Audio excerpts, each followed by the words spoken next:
Joe, we're here at Hello AI Collective Summit in the Emirates Stadium. You're CTO of Burnley Football Club. Mm-hmm. What's the biggest issue you see with companies and AI today? I think understanding the problems that you're trying to solve naturally.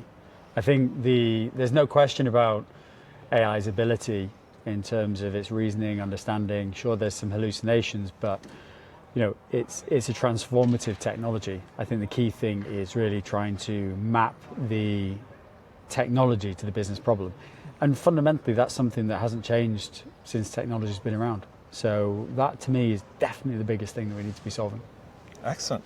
And going on from that, do you feel that we see... I kind of see it that when it comes to AI, we seem to be getting rid or just ignoring business fundamentals, or like IT fundamentals like security, risk, governance. And any idea why that is? It because of FOMO and the people just want to get to that point so quickly they just ignore the fundamentals? A little bit. It's moving so quickly. Right, the ground is moving so quickly, and senior leadership always under pressure in order to be able to deliver results. And I think that naturally you're going to have this balance of innovation and speed that you need to balance with the practicalities of implementation within an organization.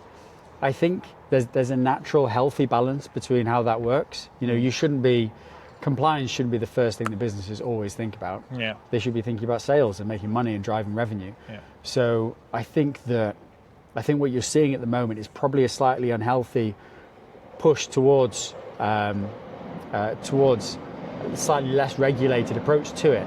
However, there isn't actually regulation that really specifies some of how AI should work. But yeah, because the regulation takes too long and AI has already moved on past what the regulation was regulating for. Microsoft was saying before that Microsoft spent 80 billion on AI. Yeah. I mean, when you've got that kind of investment and that kind of change, it's going to take the rest of the world a little bit of time to catch up. But I think we are, and I think that as this matures, I think you are going to see some compliant frameworks that people are going to use.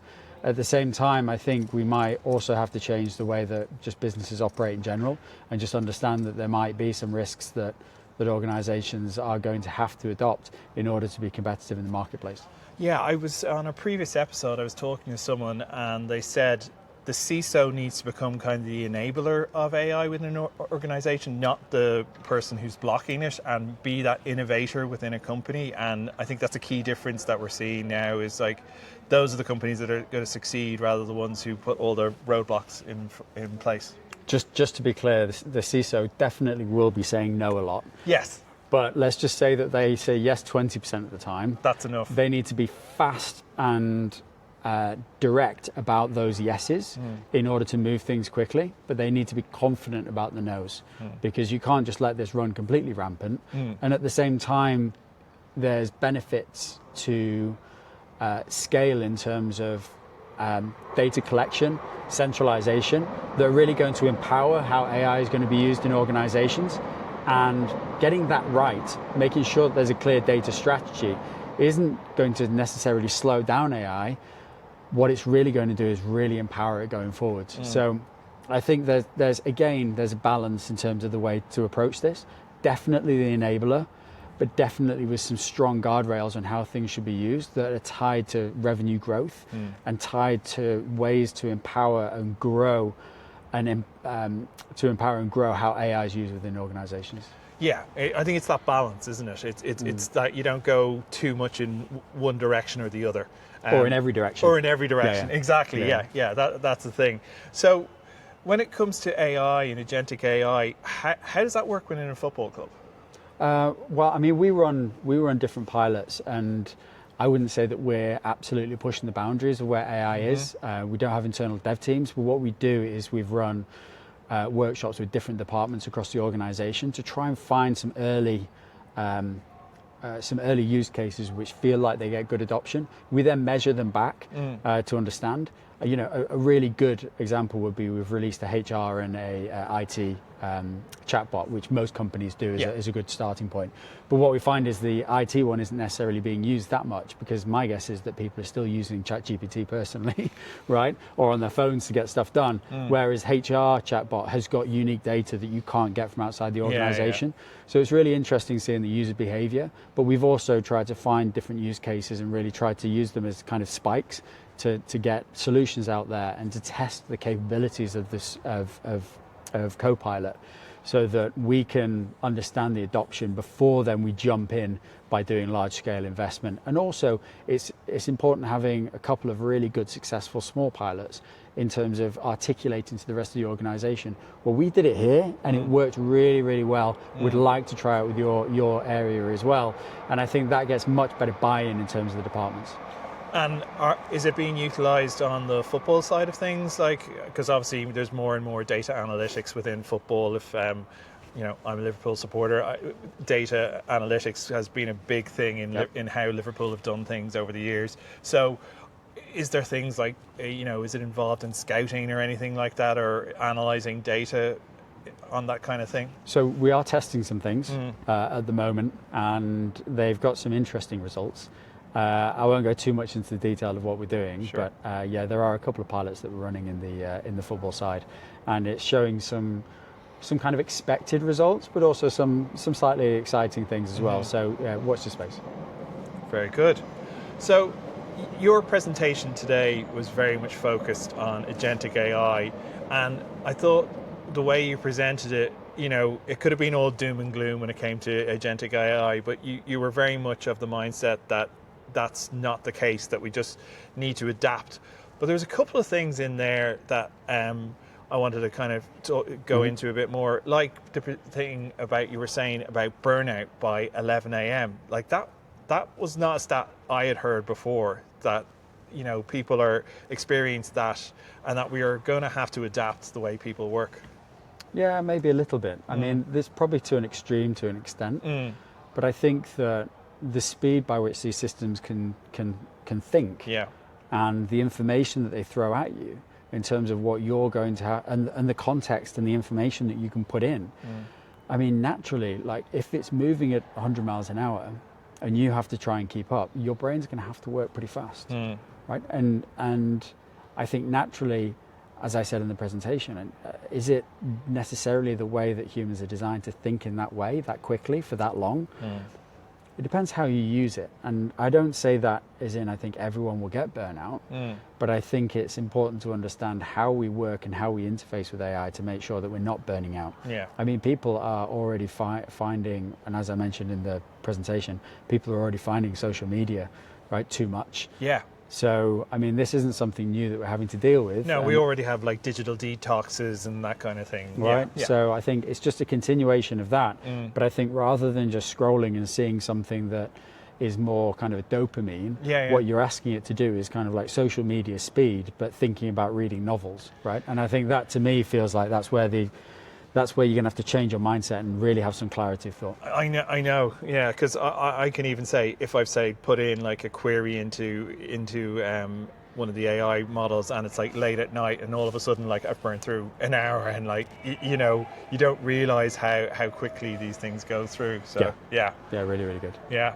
So you were kind of pointing out 3 key areas where you feel humans still have a key component when it comes to AI. Do you want to kind of outline those? Yeah, sure. That was, you're putting me on the spot now. That was judgment, presence, and accountability. There you go. Look, I mean, judgment from my perspective is you're still going to have humans to guide AI, to tell it what to do. And I brought on an intern for 3 months to help kind of drive some of the AI pilots that we were doing across Burnley. And it was really interesting because he hadn't really had AI experience before. And what I did with him was work in terms of like shaping how he's thinking about AI. And it was great seeing how he was understanding the context that you need to give AI in order for it to be able to execute the tasks that we were going to work on. So I think the judgment is that kind of guidance, that structure, the input, but also the output of what's generated as well. It's very much needs a human touch around it, the human in the loop approach to like how that works. I think the presence is still going to be, we're in a football stadium at the moment. We're very present. We're having a conversation at the moment. I don't think that's necessarily going to change with humans and people, and businesses are inherently, when you extrapolate them down, human businesses and centric, and humans are still going to be the end consumer of whatever you're going to be doing. And then finally, I think that from a presence, from a judgment, but the accountability side is like arguably the most important, that somebody's still going to have to be responsible. I find that the most fascinating component of agentic AI is like, who is ultimately responsible for these things? Because I think that, is someone going to say, oh, I'm responsible, and what are the liabilities of having that responsibility if it says go and say it deletes a production database or something like that, We've already seen it, right? Yeah, exactly. It was we've already seen. We've already seen people's complete inboxes just being decimated. Yeah. We've seen, code being deleted. We've seen, stories of of an agent turning around and saying, "I don't like this code base. I'm just going to rewrite the whole thing." Yeah. Right. And I think again that comes down to that judgment, that shaping of how they're used. But on the flip side, I think that this is where kind of internal compliance policy, this is where the frameworks are going to come in and how they get used. And I think inevitably with any new technology like this, there's inherent risks. And I think practically, because of the power of what we're doing, I think we are going to see some quite visual, issues in the news about companies integrating agentic AI and having those kind of problems. And I think from my perspective, I think that, accountability is going to be incredibly important. I think that everyone within organizations is going to have responsibility for the agents that they're deploying. And that's where I think, a technology lead is going to be absolutely essential in terms of mapping that responsibility through, in terms of the deployment and checking that the agents that are going to get deployed are actually providing the quality output and have got the checks and balances, but also the access control. So, whenever I deploy agents personally on my own laptops, they're always sandboxed in a Docker environment, so they can't access other things. So the segmentation... So you bring the files to it as opposed to allowing direct access. Or read-only access. Yeah. Right. So I think that kind of, and that's not nothing new as well, because we already do that in organizations today in terms of firewalling. And that's that's what I think has been the issue recently, is because we've just been abandoning those principles which we've had, like read-only access, lowest level admin possible, all of these kind of things, and we're just going no, freedom to do whatever it wants. I mean, I run an OpenClaw, and that's run completely on a separate sandbox laptop that's sat on the bedside table in my spare room. And my wife comes in and says it's whirring away, is that okay? And I'm like, yep, it's just having a think. But it's got nowhere near access to my Gmail account, it's got nowhere access to my documents or anything else, but I can test the capabilities of it, and once I feel confident around what it can and can't do, that's when I'll start giving it more access to things, but only once I've tested how it actually works and what it can do. Those people who just signed up to OpenClaw gave it access to absolutely everything under the sun, and away we go. Like, fair play. That's I mean, you're a braver man than me, but maybe I've just worked in the industry too long. I was talking to my co-host about this, and we did an episode all about OpenClaw, and one of the things was like, you probably are aware of the app Shodan, which shows open.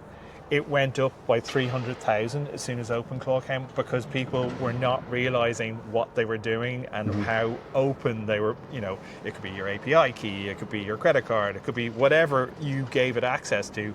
Someone on the internet could just take that. Yeah, 100%. And there's also the challenge around malicious AI models themselves, right? They're trained in a malicious way.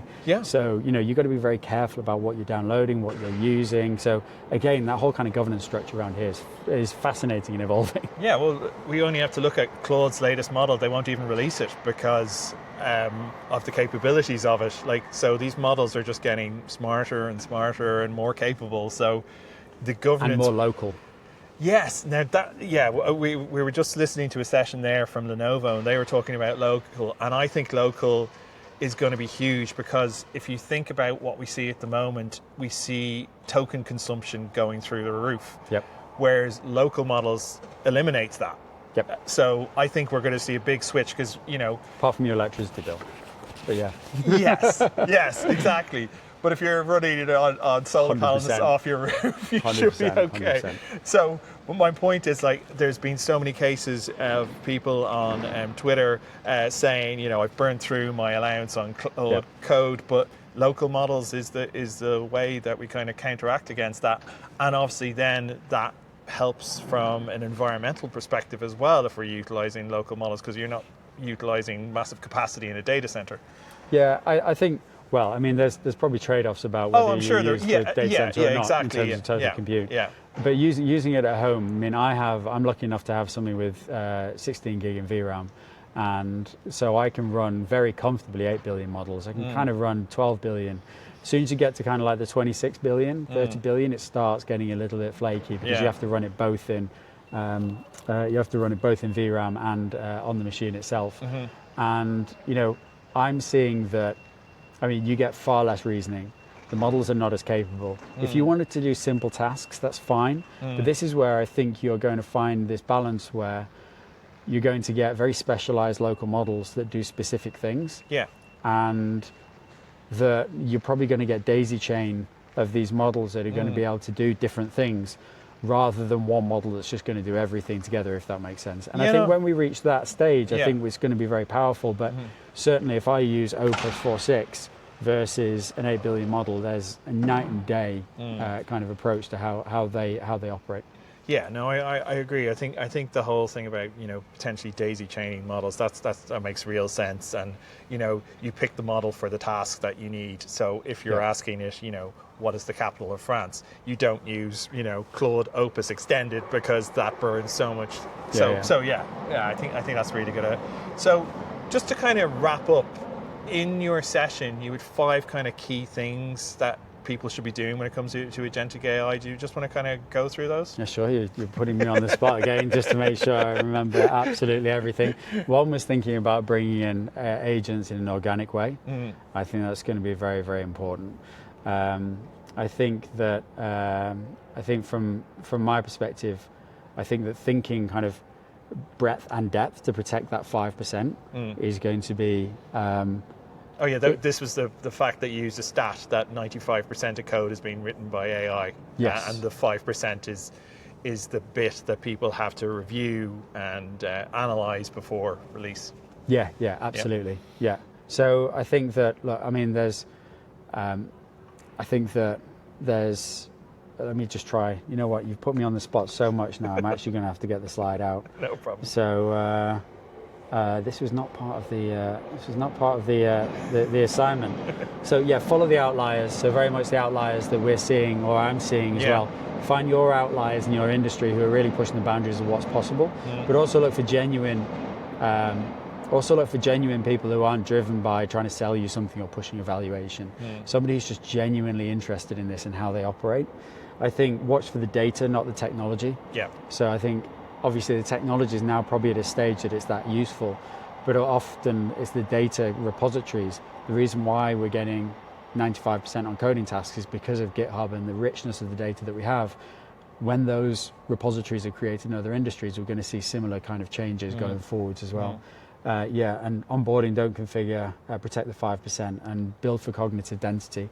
So, you're very much kind of thinking, who are you going to employ? What are they going to do? What jobs are they going to do in the future? And, my closing question was very much around, who in your organization could be managing 10 agents in 2027 and, pushing that output? And how would you even know who they are within the organization as well? How are you going to find those people that have got the right cognitive capacity? They might actually be in the organization. 100%. You just need to try and find out those people that have got the right kind of systematic approach in the way that they think. Excellent. Joe, it's been an absolute pleasure. Thank you. It's been awesome. Thank you. Cheers, James.